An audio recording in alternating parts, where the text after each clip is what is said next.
My name is Tevin. That's spelled with a T. And when we do shows, he's good at packing us and taking us around. Because when we have to go places, we have to be put in a trunk or a bag, and it gets really dark inside that trunk.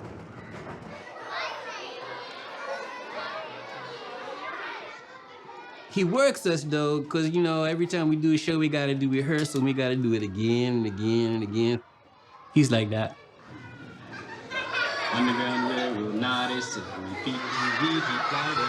The show that I have called Underground Railroad, Not a Subway, is narrated by an older gentleman, Mr. Zeke. First, when he shows up, the kids are laughing at him because many of them have never seen a black puppet. Have you ever lost something? Something you wanted back real bad? But when Mr. Zeke starts speaking, that's when I hear the hush. What's an Underground Railroad? It's not a thing you can see exactly. It's something that helps slaves get to freedom. Oh. The show itself is about a little boy who runs away from slavery. I don't want to be a slave all my life, so here I go. We're getting across the fact that enslaved black people did want to escape, and there were things that they had to do that were very dangerous. Did you see it? Can you tell me where it is? I want it back, and I want it back now.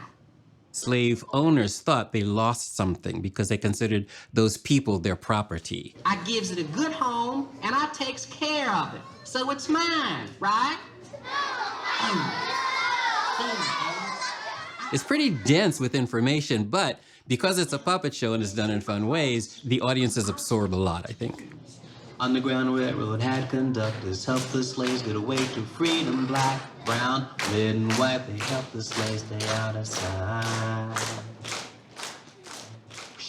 With play, you are relaxed enough to be able to receive information. Even if it's subconsciously, you'll be able to absorb information much more easily.